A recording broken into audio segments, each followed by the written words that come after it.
Hey guys, in this video we're going to be checking out the Foxeer Nightwolf FPV camera. And Foxeer's been going to this sort of form factor that is common to all of the other cameras now, including the Monster V2 and the Arrow V3. It's got a metal case, same setup here in terms of the pins and the OSD and voltage sensor. And I'm just going to bring in this is the Monster V2 that I reviewed a week or two ago. It's all the exact same connectors, the exact same mounts on both of these. Obviously the cameras are a little bit different. This is a night camera for the Nightwolf. The accessories are also the same, so you get the same bracket for mounting, and you get the same cables and the same OSD menu joystick here for getting into your settings. So this is actually going to be a pretty simple swap out. I took out the Monster V2 out of my ZMR 210R. I'm just going to swap in the Nightwolf. It's simple plug and play. There's no additional installation involved. Just have to plug in the cable and I'll be able to get some flight demo footage here.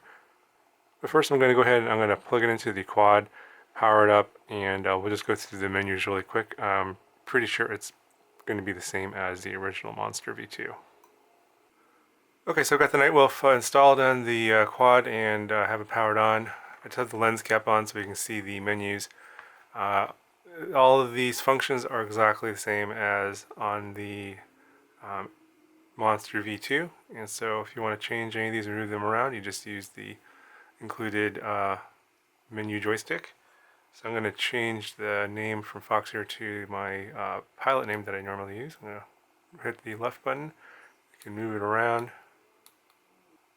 And then if you hit the up button and hold it, you can then change the name.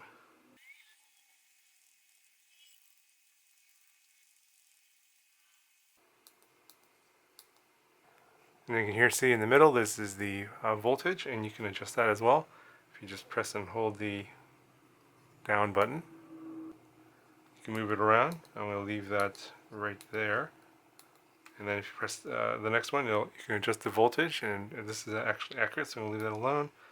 And then I'm going to move this time over just a hair. So you just press the right button and hold it. And I think I like that right there.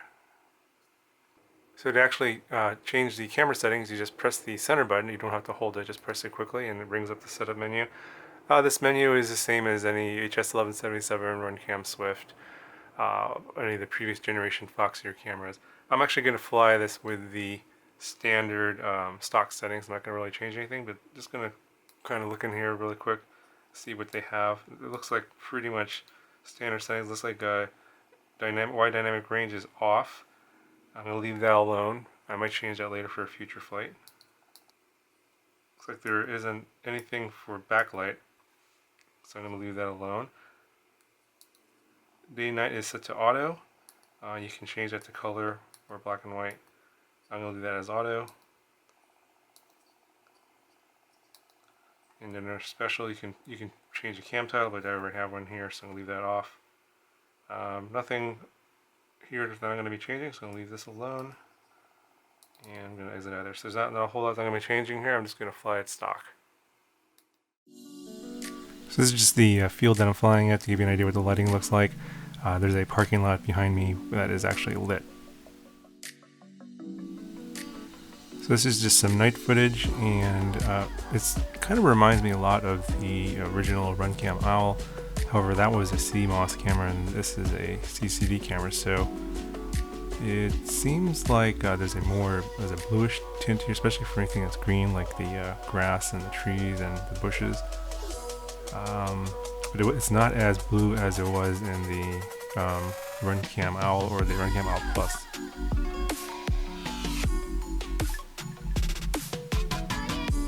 Now, since this is a CCD camera, it does have a tendency to go to black and white, and in certain situations when it gets really dark, and you'll see that as I get into the darker part of the field.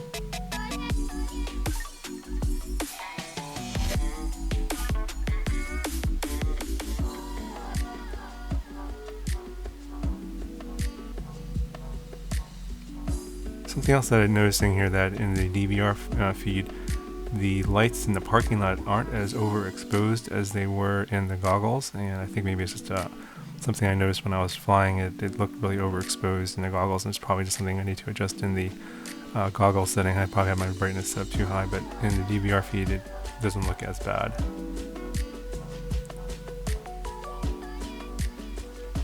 You can see the transition from black and white to color there.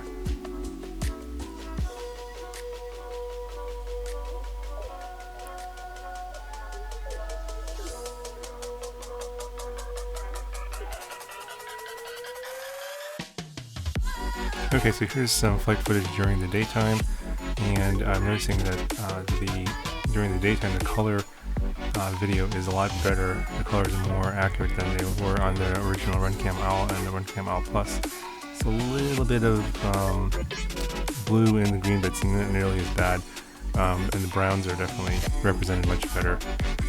I think it has a lot to do with the fact that this is a CCD camera or a CCD sensor, so the image just looks a lot better during the day. So if you're thinking about getting the Night Wolf for daytime and nighttime flight, this is actually, I think, would be a better choice than the RunCam Owl or the RunCam Owl Plus.